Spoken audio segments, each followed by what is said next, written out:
જ્યારે ગુમાવવા માટે કંઈ પણ ના હોય ત્યારે પામવા માટે ઘણું બધું હોય છે. જીવનમાં કોણ આવ્યું ને કોણ ગયું એના કરતા કોણ હજી પણ સાથે ઊભું છે એ વધારે મહત્વનું છે. ચિંતા એ જ વ્યક્તિની કરવી ગમે જેને પોતાનાથી વધુ આપણી કદર હોય. જે લોકો તમારી લાગણી નથી સમજી શકતા તેમને સ્નેહ કે ક્રોધ બતાવવાનો કોઈ અર્થ નથી. જે વ્યક્તિના વિચાર અને નિયત સારી હોય છે ભગવાન એને મદદ કરવા કોઈ પણ રૂપમાં હાજર હોય છે.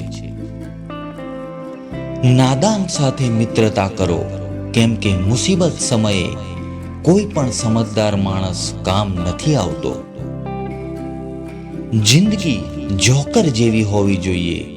ગમે તેટલું દુઃખ હોય છતાં હસતી હોવી જોઈએ. આપણી માતૃભાષાની મીઠાશ તો જુઓ. ખારા નમકને પણ આપણે મીઠું કહીએ છીએ.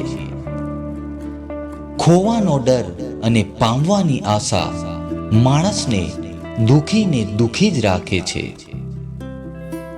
સંબંધ તુલસી જેવા હોય છે સાહેબ, જેટલી માવજત કરશો એટલા તાજા રહેશે.